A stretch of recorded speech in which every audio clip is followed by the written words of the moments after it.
പലതരം പേടികളെ പറ്റി നമ്മൾ കേട്ടിട്ടുണ്ട്. പക്ഷേ ലോകത്തിലെ ഒന്നാം നമ്പർ പേടി അത് മരണത്തെക്കുറിച്ചോ രോഗത്തെക്കുറിച്ചോ ഒന്നുമല്ല. നാല് പേരുടെ മുന്നിൽ നിന്ന് രണ്ട് വാക്ക് സംസാരിക്കുന്നതിനെ കുറിച്ചാണ്. അതെ, ഗ്ലോസോഫോബിയ അല്ലെങ്കിൽ ഫിയർ ഓഫ് പബ്ലിക് സ്പീക്കിംഗ്. ഇതാണ് ലോകത്തിലെ ഒന്നാം നമ്പർ പേടി. പെട്ടെന്ന് ആരെങ്കിലും നമ്മളെ ഒന്ന് സ്റ്റേജിലേക്ക് വിളിക്കുമ്പോൾ രണ്ട് വാക്ക് പറയാൻ ആവശ്യപ്പെടുമ്പോൾ, ഒരു വോട്ട് ഓഫ് താങ്ക്സോ ഒരു വെൽക്കമോ അല്ലെങ്കിൽ ഒരു പ്രസന്റേഷനോ നടത്താൻ ആവശ്യപ്പെടുമ്പോൾ എന്താണ് നമ്മുടെ ശരീരത്തിൽ സംഭവിക്കുന്നതെന്ന് ആലോചിച്ച് നോക്കിയിട്ടുണ്ടോ?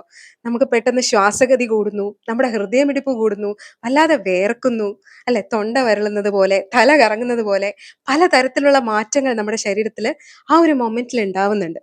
എന്തുകൊണ്ടാണ് ഇങ്ങനെ ഉണ്ടാവുന്നത്? സത്യത്തിൽ ഇവിടെ നമ്മുടെ ശരീരം നമ്മളെ പ്രൊട്ടക്ട് ചെയ്യാൻ ശ്രമിക്കുകയാണ്. നമ്മൾ എന്തോ അപകടത്തിൽ പെട്ടിട്ടുണ്ട് എന്നുള്ള ഒരു സൂചനയാണ് ശരീരത്തിന് ലഭിച്ചിരിക്കുന്നത്. അത് കാണിക്കുന്നത് ആ ഫ്ലൈറ്റ് ഓർ ഫൈറ്റ് റെസ്പോൺസ് ആണ്.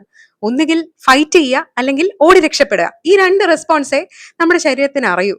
കാരണം നമ്മൾ പണ്ട് പുരാതന കാലത്തെ മനുഷ്യർക്ക് അത്തരത്തിലുള്ള ഒരുപാട് ഭീഷണികൾ, അപകടങ്ങൾ മുന്നിൽ കണ്ടുകൊണ്ടാണ് അവർ ജീവിച്ചിരുന്നത്. ചിലപ്പോൾ ഒരു ദിവസം അവരുടെ മുന്നിലേക്ക് ഒരു പുലിയായിരിക്കും ചാടി വീഴുന്നത്, ഒരു സിംഹമായിരിക്കും, ഒരു പാമ്പായിരിക്കും കൊത്താൻ അടുക്കുന്നത്. പക്ഷെ ഇപ്പോ അത്ര അപകടകരമായ ഒരു സിറ്റുവേഷൻ അല്ല നമ്മൾ ഫേസ് ചെയ്യുന്നത്. എന്നിരുന്നാൽ പോലും എന്തുകൊണ്ട് ഈ സെയിം റെസ്പോൺസ് നമ്മുടെ ശരീരം കാണിക്കുന്നു എന്ന് ചോദിച്ചു കഴിഞ്ഞാൽ, നമ്മുടെ ബ്രെയിനിൽ അമിഗ്ഡല എന്ന് പറഞ്ഞൊരു കുഞ്ഞു പാർട്ട് ഉള്ളതായിട്ട് അറിയാലോ. ഒരു കുഞ്ഞു ആൽമണ്ടിന്റെ ഷേപ്പിലുള്ള പാർട്ടാണ്. നമ്മുടെ ലെഫ്റ്റ് ബ്രെയിനിലും റൈറ്റ് ബ്രെയിനിലും അതുണ്ട്.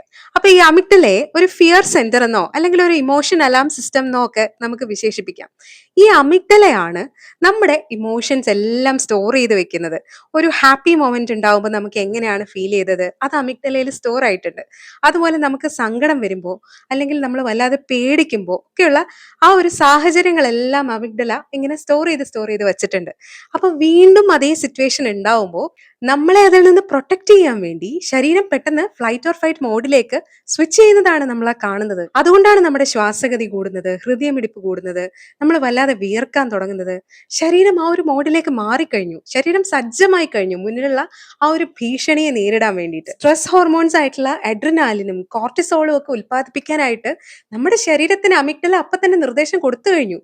ഈ ഒരു നിർദ്ദേശം കിട്ടിക്കഴിഞ്ഞാൽ ഉറപ്പായും നമ്മൾ വേർക്കും, നമ്മുടെ തൊണ്ടവിരലും, നമ്മുടെ ശ്വാസഗതി കൂടും, നമ്മുടെ ഹൃദയമിടിപ്പ് കൂടും. ഈ പറഞ്ഞ സിംറ്റംസ് എല്ലാം നമ്മുടെ ശരീരത്തിൽ ഉണ്ടാവും.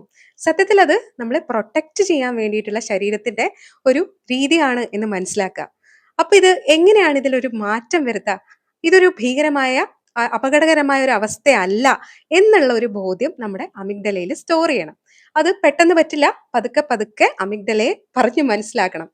When it comes to public speaking, എന്തുകൊണ്ട് നമ്മുടെ അമിഗ്ഡല ഇങ്ങനെ റെസ്പോണ്ട് ചെയ്യുന്നു എന്നൊന്ന് ആലോചിച്ചു കഴിഞ്ഞാൽ നമുക്ക് മനസ്സിലാവും. കുട്ടിക്കാലത്ത് അല്ലെങ്കിൽ മുൻപ് എപ്പോഴെങ്കിലും സ്റ്റേജിൽ കയറിയപ്പോൾ നമുക്ക് വാക്കുകൾ കിട്ടാതെ നമ്മൾ അവിടുന്ന് അപമാനിതരായിട്ട് ഇറങ്ങി പോരേണ്ടി വന്നിട്ടുണ്ടാവാം. ആളുകൾ നമ്മളെ പരിഹസിച്ചിട്ടുണ്ടാവാം, കളിയാക്കി ചിരിച്ചിട്ടുണ്ടാവാം, അല്ലെ? ഒരുപാട് ക്രിറ്റിസിസംസ് നമ്മൾ നേരിടേണ്ടി വന്നിട്ടുണ്ടാവാം. അപ്പൊ നമ്മുടെ മനസ്സിൽ ഒരുപാട് വേദന, സങ്കടമൊക്കെ ഉണ്ടായിട്ടുണ്ടാവും. വീണ്ടും ഒരു സ്റ്റേജിൽ കയറി രണ്ടു വാക്ക് സംസാരിക്കേണ്ട ഒരു സിറ്റുവേഷൻ വരുമ്പോൾ അമിഗ്ഡല ആ ഒരു മെമ്മറിയെ വീണ്ടും ഓർക്കും. എന്നിട്ട് നമ്മുടെ ആ ഒരു ഫിയർ, ആ ഒരു സാഹചര്യത്തിൽ നമുക്ക് മുന്നത്തെ ഒരു സാഹചര്യത്തിൽ നമുക്ക് ഫീൽ ചെയ്ത ആ ഒരു ഫിയർ അതൊന്ന് റീആക്ടിവേറ്റ് ചെയ്യും. നമുക്കൊന്ന് ചിന്തിക്കാൻ പോലുള്ള ഒരു ഗ്യാപ്പ് തരില്ല. നമ്മുടെ ബോഡി അപ്പോഴത്തേക്കും ഫ്ലൈറ്റ് ഓർ ഫൈറ്റ് മോഡിലേക്ക് മാറിക്കഴിഞ്ഞിട്ടുണ്ടാവും.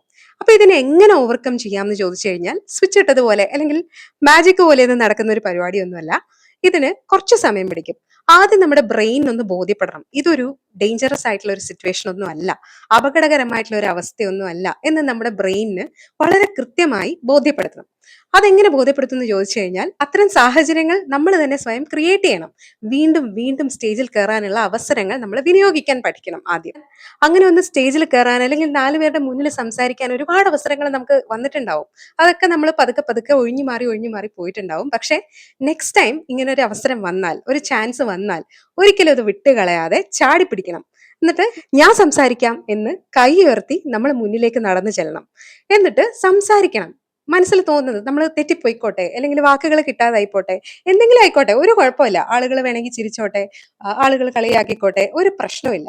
ആദ്യം ഇത് നമ്മളെ തന്നെ നമുക്ക് സ്വയം ബോധ്യപ്പെടുത്തേണ്ടതായിട്ടുണ്ട്. ഓക്കെ, ഇതിനെല്ലാം ഓവർകം ചെയ്തുകൊണ്ട് അവിടെ ചെന്ന് നിന്ന് സംസാരിക്കാനുള്ള ഒരു ധൈര്യം നമ്മൾ കാണിച്ചാൽ തീർച്ചയായിട്ടും ആദ്യത്തെ ആ ഒരു റെസ്പോൺസ് ആയിരിക്കില്ല നമ്മുടെ ഓഡിയൻസിന്റെ മുന്നിൽ നിന്ന് നമുക്ക് ഉണ്ടാവുക. നമ്മൾ വലിയ സ്പീക്കേഴ്സ് ആവണമെന്നൊന്നുമില്ല. നമ്മൾ പറയുന്നതിൽ എന്തെങ്കിലും ഒരു കാര്യം ഉണ്ടായാൽ മതി. ആളുകൾ നമ്മളെ കേൾക്കും. നമ്മുടെ ഹൃദയത്തിൽ നിന്നാണ് നമ്മൾ സംസാരിക്കുന്നതെങ്കിൽ ഹൃദയം കൊണ്ട് തന്നെ അവരത് കേൾക്കും. സോ ഈ ഒരു സത്യം വളരെ കൃത്യമായി മനസ്സിലാക്കിക്കൊണ്ട് നമ്മൾ സ്റ്റേജിൽ കയറുന്ന സംസാരിച്ചാൽ ആളുകൾ കൈയടിക്കും, ആളുകൾ നമ്മളെ പ്രോത്സാഹിപ്പിക്കും, അവർ നമ്മളോട് നല്ല വാക്ക് പറയും. അത് ഉറപ്പുള്ള ഒരു കാര്യമാണ്. സോ അങ്ങനെ പതുക്കെ പതുക്കെ ഈ ഒരു ഫിയറിനെ നമ്മൾ ഫേസ് ചെയ്യുന്നതിനനുസരിച്ച് നമ്മുടെ ശരീരത്തിനും നമ്മുടെ ബ്രെയിനിനും ഒക്കെ മനസ്സിലാവും ഈ പറഞ്ഞ ഒരു സിറ്റുവേഷൻ അത്ര അപകടകരമായ ഒരു സിറ്റുവേഷൻ ഒന്നും അല്ല. ഇത് നല്ലൊരു സിറ്റുവേഷൻ ആണ്. ഇതൊരു ഫീൽ ഗുഡ് ആയിട്ടുള്ള ഒരു മൊമെന്റ് ആണ്. നമുക്ക് ആ സമയത്ത് എന്ത് ഇമോഷൻ ഫീൽ ചെയ്യുന്നു എന്നുള്ളത് വളരെ ഇമ്പോർട്ടന്റ് ആണ്. അപ്പോൾ ഓരോ പ്രാവശ്യം സ്റ്റേജിൽ കയറുമ്പോഴും ആ ഒരു ഹാപ്പിനെസ് ഫീൽ ചെയ്യുക, ആളുകളോട് കമ്മ്യൂണിക്കേറ്റ് ചെയ്യുന്നതിന്റെ, ആളുകളിൽ നിന്ന് ആ ഒരു പോസിറ്റീവ് റെസ്പോൺസ് കിട്ടുന്നതിന്റെ ഒക്കെ ഒരു സന്തോഷം നമ്മളൊന്ന് ഫീൽ ചെയ്ത് കഴിഞ്ഞാൽ പതിയെ പതിയെ നമ്മുടെ ബ്രെയിന് മനസ്സിലാവും ഇതത്ര ഡേഞ്ചറസ് ആയിട്ടുള്ള ഒരു സിറ്റുവേഷൻ അല്ല, ഇത് നല്ല ഒരു അവസ്ഥയാണ്. അപ്പൊ നമുക്ക് നല്ല ഒരു ഫീലിംഗ് തന്നെ കിട്ടും. ഈ പറഞ്ഞ ഫ്ലൈറ്റ് ഓർ ഫൈറ്റ് റെസ്പോൺസ് മോഡിലേക്കൊന്നും നമ്മുടെ ബോഡി പോവില്ല. ഒരു നല്ല സ്പീക്കർ ആയിട്ട് നമുക്ക് ഓവർനൈറ്റ് മാറാൻ പറ്റില്ല. അത് നമുക്ക് ജന്മനാ കിട്ടുന്ന ഒരു കഴിവുമല്ല. സ്കൂൾ തലം മുതൽ നമ്മുടെ കരിക്കുലത്തിന്റെ ഭാഗമായി തന്നെ നമ്മൾ ഉൾപ്പെടുത്തേണ്ട വളരെ പ്രധാനപ്പെട്ട ഒരു സ്കില്ലാണ് പബ്ലിക് സ്പീക്കിംഗ് സ്കിൽസ് എന്ന് പറയുന്നത്. തീർച്ചയായിട്ടും ഏതൊരു ഭാഷയാണെങ്കിലും അത് ഭംഗിയായി, കോൺഫിഡന്റ് ആയി, ക്ലാരിറ്റിയോടെ സംസാരിക്കാനുള്ള ആ ഒരു സ്കിൽ നമ്മൾ തീർച്ചയായിട്ടും മാസ്റ്റർ ചെയ്തിരിക്കണം. കാരണം ഈ ഒരു സ്കില്ലില്ലാതെ നമുക്ക് ഒരിക്കലും നല്ലൊരു കരിയർ ഉണ്ടാക്കാൻ സാധിക്കില്ല. നമുക്ക് നല്ല അറിവും നമുക്ക് നല്ല ആശയങ്ങളും ഒക്കെ ഉണ്ടായിട്ട് കാര്യമില്ല. ഈ അറിവും ആശയങ്ങളും ഒക്കെ ആളുകളുടെ മുന്നിൽ വളരെ കോൺഫിഡന്റ് ആയിട്ട് വളരെ ക്ലാരിറ്റിയോടെ പ്രസന്റ് ചെയ്യാനും കൂടെ നമ്മൾ പഠിച്ചിരിക്കണം. എങ്കിൽ മാത്രമേ നമുക്ക് നല്ലൊരു കരിയർ ഉണ്ടാവുകയുള്ളൂ. അപ്പൊ അതുകൊണ്ട് തന്നെ ഈ ഒരു സ്കില്ല്, പബ്ലിക് സ്പീക്കിംഗ് എന്ന് പറയുന്ന ഈ ഒരു സ്കില്ല് നമ്മൾ മാസ്റ്റർ ചെയ്തേ പറ്റൂ. അതിനങ്ങനെ പ്രത്യേകിച്ച് ഞാൻ പറഞ്ഞതുപോലെ ഇത് ഇൻബോൺ ആയിട്ട് കിട്ടുന്ന ഒരു ടാലന്റ് ഒന്നുമല്ല. ഇത് നമുക്ക് ആർക്കും വളർത്തിയെടുക്കാവുന്ന, നന്നായി പ്രാക്ടീസ് ചെയ്ത് നന്നായി ആത്മാർത്ഥമായിട്ട് പരിശ്രമിച്ചാൽ ആർക്കും ചെയ്യാൻ പറ്റുന്ന ഒരു കാര്യമാണ്. അതിന് തടസ്സമായിട്ട് നിൽക്കുന്നത് പബ്ലിക് സ്പീക്കിങ്ങിനോടുള്ള ആ ഒരു ഭയമാണെങ്കിൽ തീർച്ചയായിട്ടും അത് ഓവർകം ചെയ്തേ പറ്റൂ. ഓവർനൈറ്റ് അത് പറ്റില്ല എന്ന് ഞാൻ പറഞ്ഞു. പതിയെ പതിയെ നമുക്ക് ആ ഒരു ഭയത്തെ നേരിടാം. ആ ഒരു ഭയത്തെ മറികടന്നു കഴിഞ്ഞാൽ അവിടെ നിങ്ങളെ കാത്തിരിക്കുന്നത് വലിയ വലിയ വിജയങ്ങളാണ്. അപ്പൊ അതുകൊണ്ട് ഈ ഒരു ഭയത്തെ നേരിടാനുള്ള കുഞ്ഞു കുഞ്ഞു സ്റ്റെപ്സ് ഇന്ന് തന്നെ എടുത്തു തുടങ്ങും. വിജയത്തിലേക്കുള്ള ഈ യാത്രയിൽ നിങ്ങളോടൊപ്പം ഞാനും ഉണ്ടാവും.